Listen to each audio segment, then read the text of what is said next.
welcome to Red Sox, Yankees, and Rays until we can figure out a better name. Teamus Wooten, how the hell are you this morning? I am outstanding, which is more than I can say for my Red Sox this morning. Well, go ahead and jump on that as we get set up here.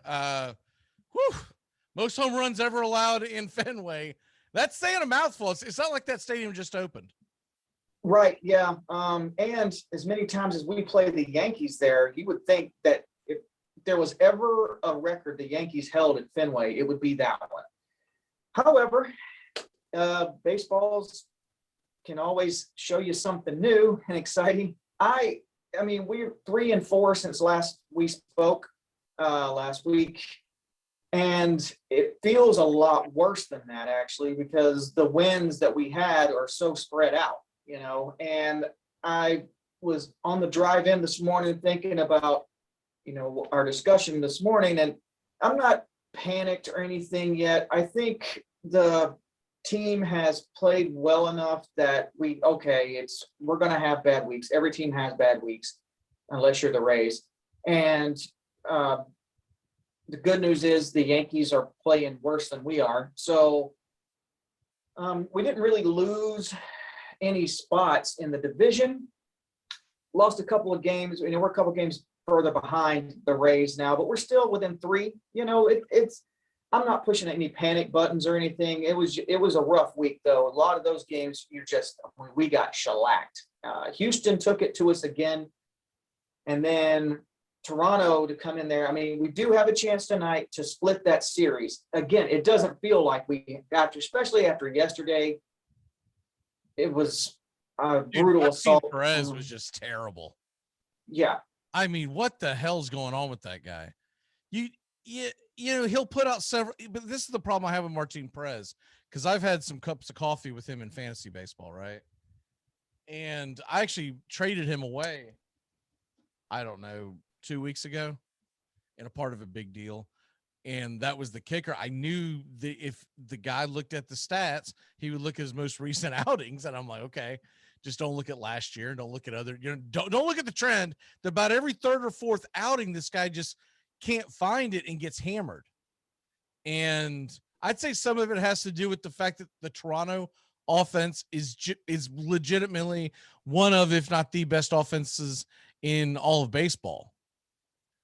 But he just, yeah. And I'll tell you what, he's a guy that if Boston makes it to the postseason, I don't know if I want that guy on the hill at any point. Well, he's unhittable for 2 games, and then he's slow. It's like he's slow pitch softballing out there in the next 3 or 4. So yeah, I don't know. I mean, maybe we can pull him out of the bullpen if necessary in the playoffs or whatever. But if we keep, yeah, he's a head scratcher. A couple of our guys, when I see them, okay, it's their day to throw. The first thing I think of, you know, he's which pitcher we get. 11 earned runs, Teamus, in his last 2 starts, which was only 3 1/3 innings. 11 earned runs. It's unbelievable. But then right before that, 7 innings and a third, 7 2/3, so almost 8 innings, no earned runs against a hell of a Houston club. Well, boy, Houston figured him out the next time around because they were just pounding him. Miami, I know that's not that impressive. It's the Marlins, but still 5 and 2 earned runs. At Philly, 6 and 3 earned runs. That's a quality start. That's what you want out of your starters in baseball. Pitched great against the Angels, and he was doing really well. He was doing solid. I thought maybe he'd turned a corner. I traded him because I was trying to get other players, and I was like, whatever. If he goes off, he goes off. But I thought he's at least turning a corner where we wouldn't see this, and it's got to worry the hell out of you going forward with him. Obviously, 2 starts does not define a season, but you're going to be quick to pull the trigger to get him out of there. And then what does he become? Is he the first guy out if Sale comes back? Right. If Sale came back today, yeah.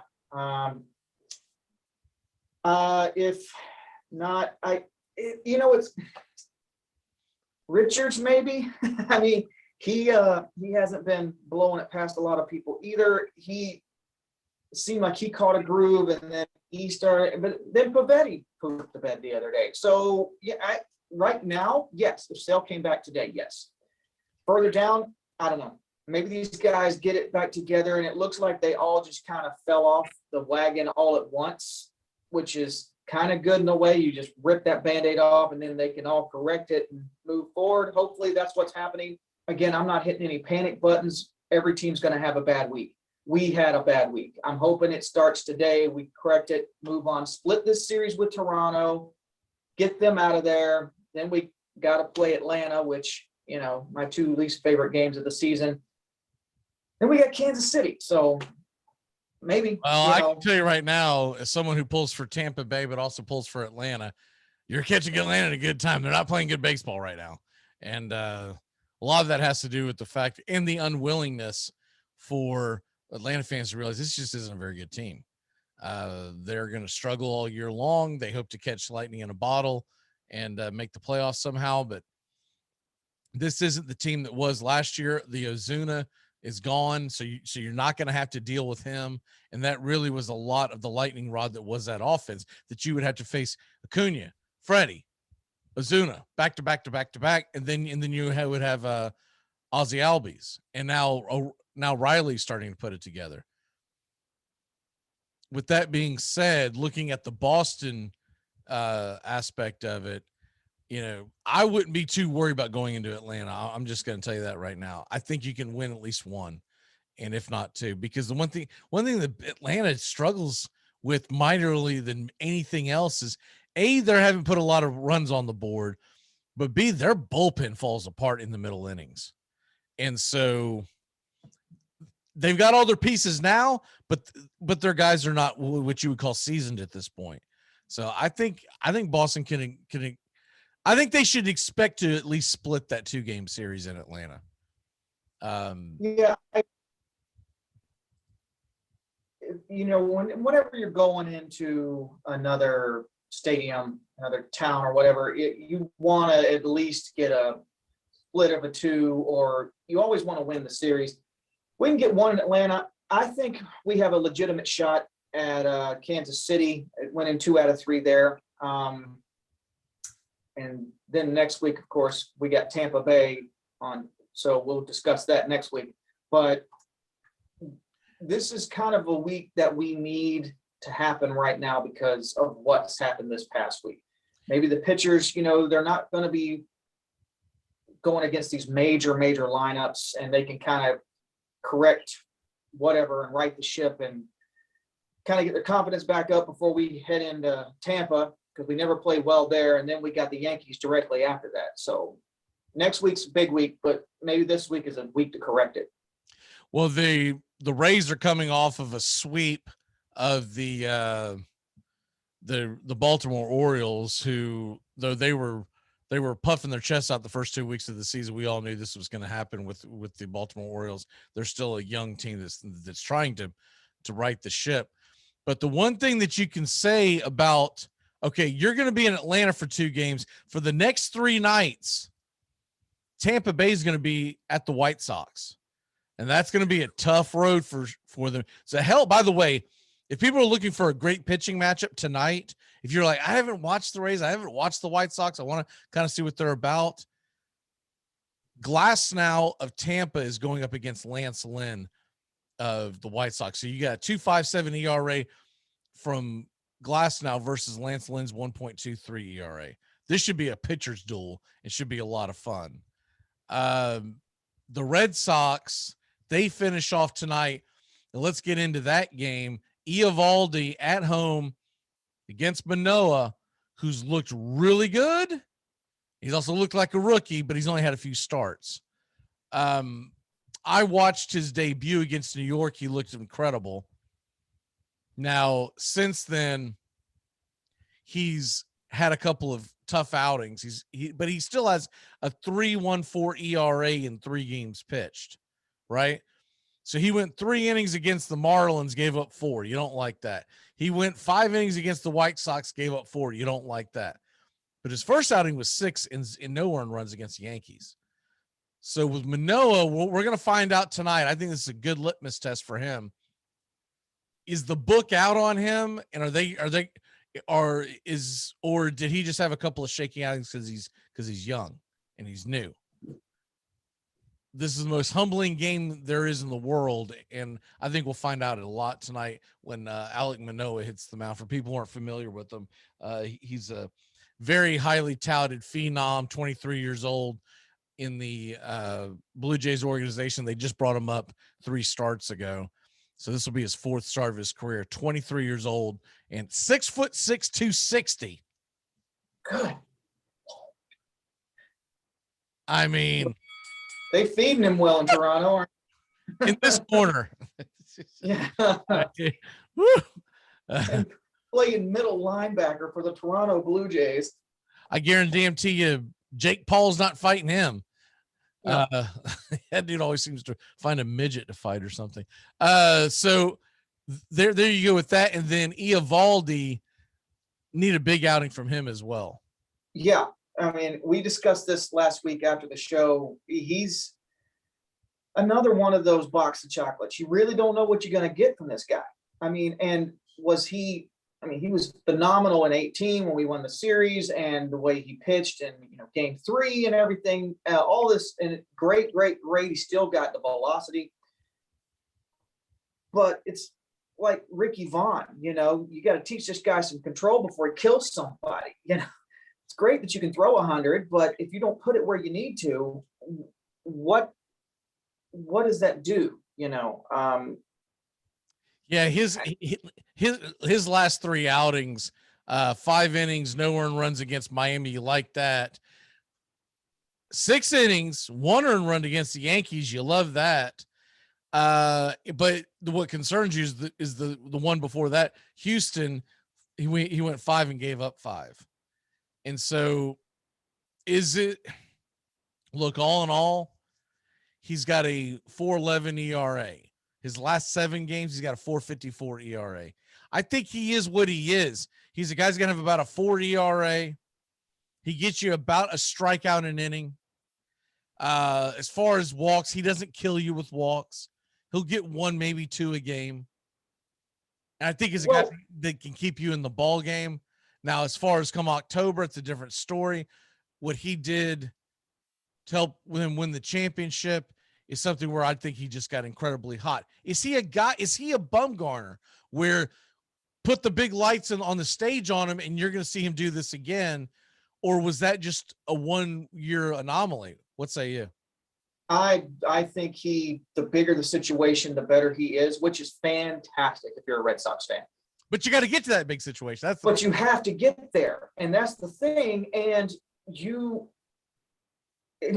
pitch count's always an issue with this guy. And that's concerning because when's the last time he went into the 7th inning?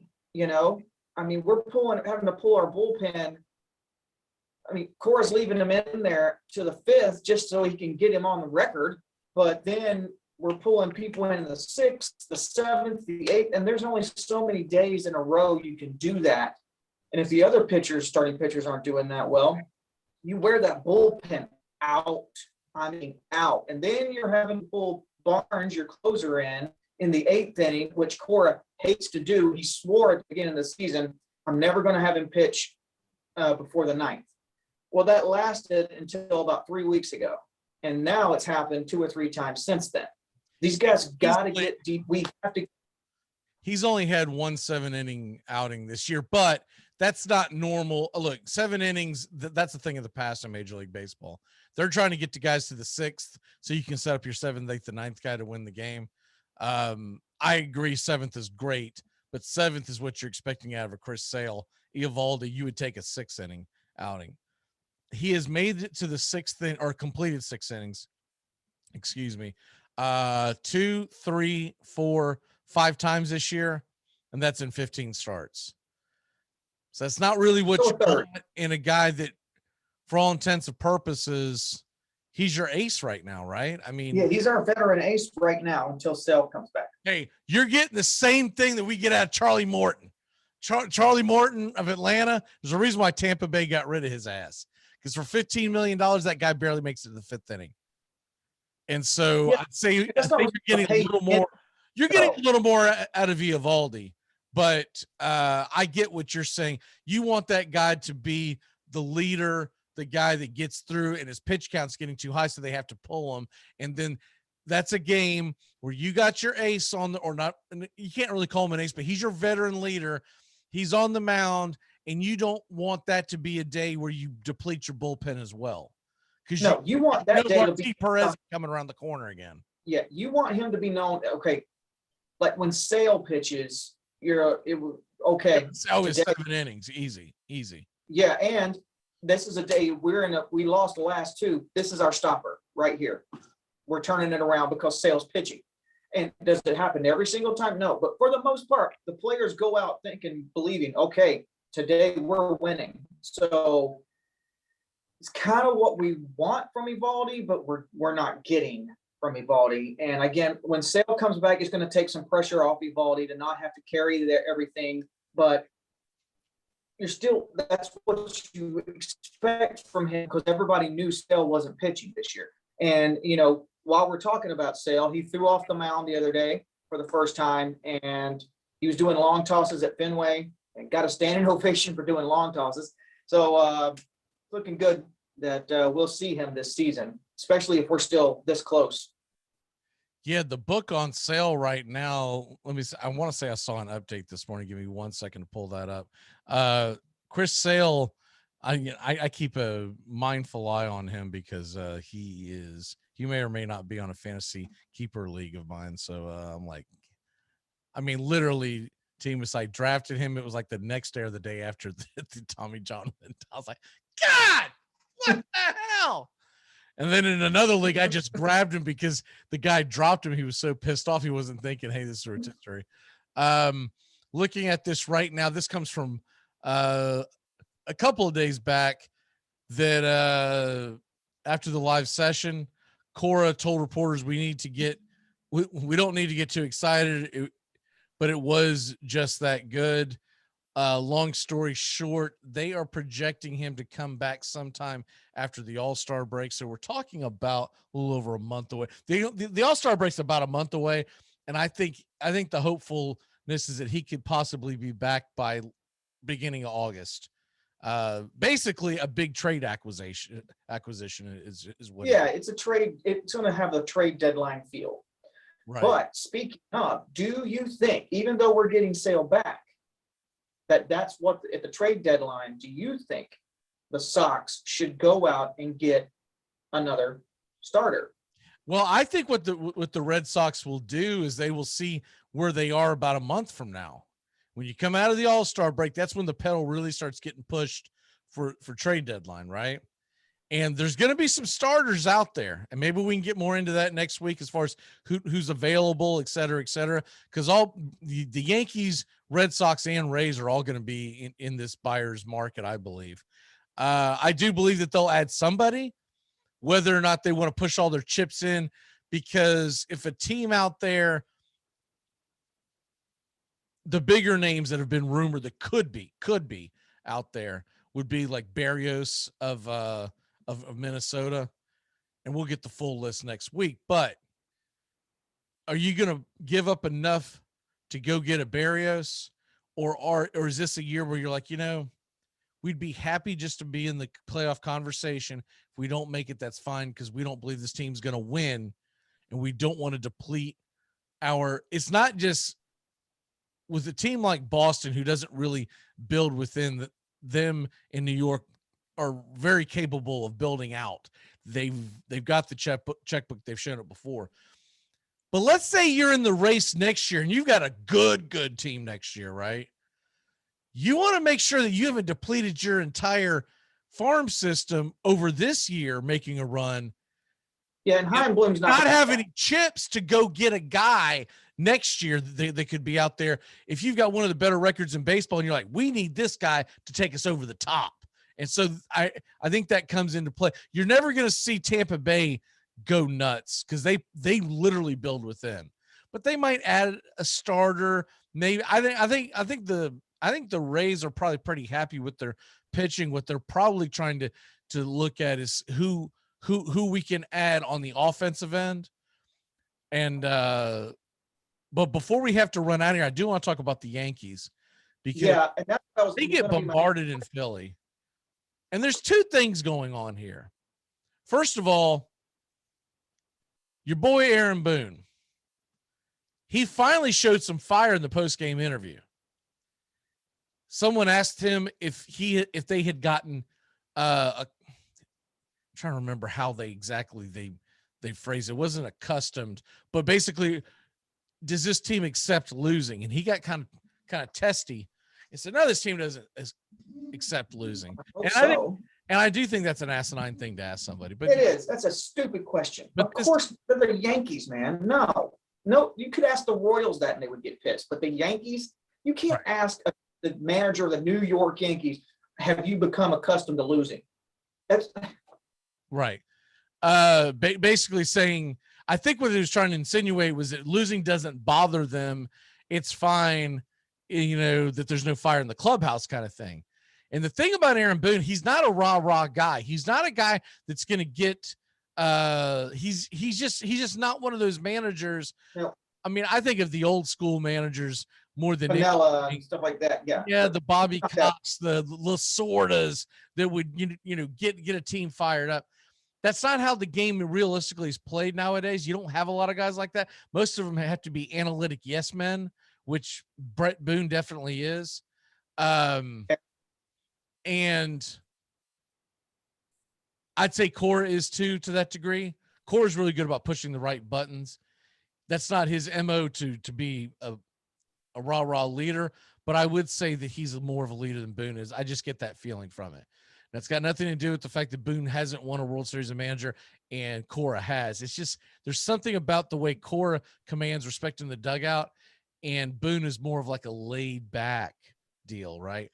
I compare Alex Cora very much to the way Kevin Cash is in Tampa. They have to listen to the analytics. He's Terry Francona-esque. Yeah, they have to listen to the analytics because that's a part of the job nowadays. But they also have a plan, and they're going in with their plan, and you're not going to talk them out of it. I think you can talk Brett Boone out of a plan. So there's that going on, and then the other thing to unpack is GIANCARLO Stanton can't play the damn field in a National League game. And you could say, oh, well, he's a DH and blah, blah, blah, blah, blah. This guy won the MVP of the National League in 2017. He was a four-time All-Star in the NL. Yeah, it's crap. He can't play the left field. Big Papi played in National League parks. Right. Was he a fielder in any capacity? No. But could he play first? Could they keep him in the lineup? They found a way. And Papi still did. He did a pretty good job at first. Was he a first baseman? No, he's a designated hitter. But you can't. Right. You've got to find a way. You have to. You're losing. You're having a crap season. You got to get that guy out there. You just have to. The fact he's not playing, what is saying to the league that I mean, and I'm glad it's the Yankees that's doing this. Don't get me wrong. I love it. But as a baseball fan or a Yankee fan, you got to be pulling hair out. You got to find a way to get that guy in the lineup. You just have to. Big Papi did it. GIANCARLO Stanton can. Yeah, I agree, because the thing is, so not only do you have that, Aaron Judge didn't play because of back spasms. That guy can't stay healthy either. And so your two biggest boppers cannot stay healthy. So the offense is going to struggle because of it. And then they're not getting great pitching. Domingo Germán was terrible yesterday. It's just, I mean, it is unbelievable that you need these guys to perform. You need these guys to play. And if Aaron Judge isn't out because of back spasms, he's out because Boone's giving him a day off because the analytics told him to. And the Yankees, they start a series tomorrow night in Buffalo against these same Blue Jays. In between that, I think then they go to Oakland, and then, or I have to check and see if it's actually a home game or not. But the game itself, I do know that they play Oakland and the Royals next, right? And so it's Toronto, Oakland, Kansas City, and then they're in Fenway. Okay, the Oakland and Kansas City, is that in New York or is that on the road? Oakland is in Kansas City is at Yankee Stadium, and then they come to Fenway. They're at Toronto. They're in Yankee and then they're Stadium. at home. Okay, gotcha. All right, so this is a big four series stretch because I think they desperately need to win 2 out of 3 against the Blue Jays, and then they need to really take advantage that they've got the A's and the Royals in Yankee Stadium before they head back to Boston. And then right after Boston, they got the Angels. They're going to have their hands full for a little bit now. Yeah, I think. Yeah, the Angels suck.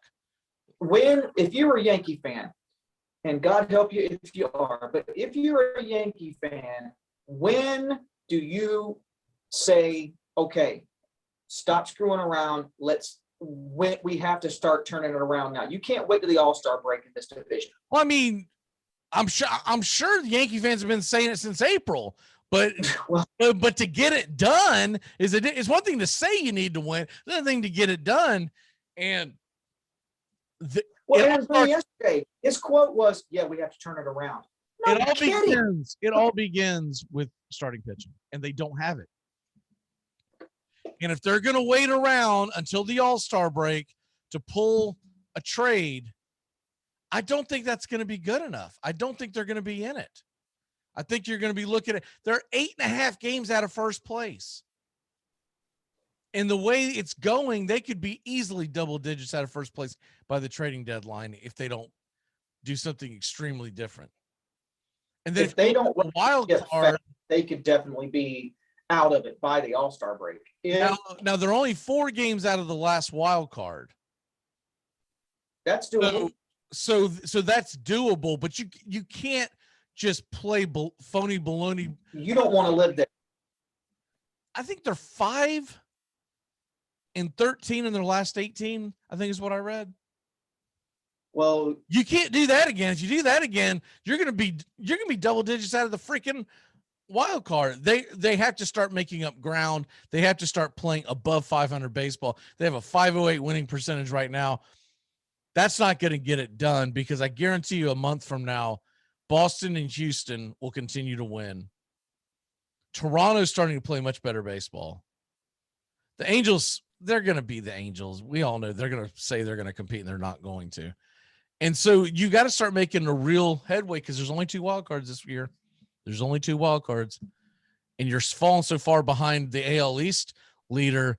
It's pretty much going to be a 2-team race there between Boston and Tampa, and you're going to be playing for a wild card, which is fine if you can get in, but you ain't guaranteed a spot there, buddy, because you're going to have to beat out the Astros. The Astros are still a good baseball team. They're 37-28. Very good. We got to get out of here. What is your walk-off for the day, sir? Okay, boys, let's turn it around. We got to go out today.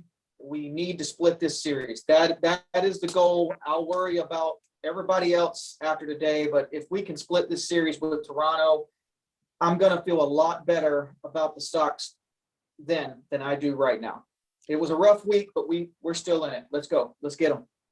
My walk-off, just kind of recap what we talked about. Yankees big series against the Blue Jays coming up, and I think if they want to be taken serious when they play that Oakland Kansas City wraparound, they got to get at least 4 wins. They've got to get 6 wins out of the next 3 series for them to have a legitimate shot when they go into Fenway. And Tampa, this series is huge. This could be a preview of the ALCS. You've got Tampa at Chicago White Sox. If you want to watch a game tonight, Let's say you got 2 games on. You're going to watch the Boston game. You want a secondary game on. GLASNOW versus LYNN. That's the game of the night. I don't care what ESPN tries to tell you about Cubs and Mets. GLASNOW versus LYNN. That's the game. All right, brother. We'll see you next week. Great job. And Angelo should be with us next week, our Yankee fan. So should be a lot of fun next week.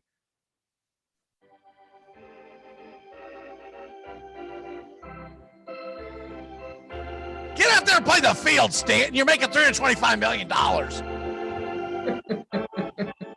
Jeez. Babe Ruth rolling over his grave because my fat ass can get out there and play right field. John Kruk played the field. Think about that.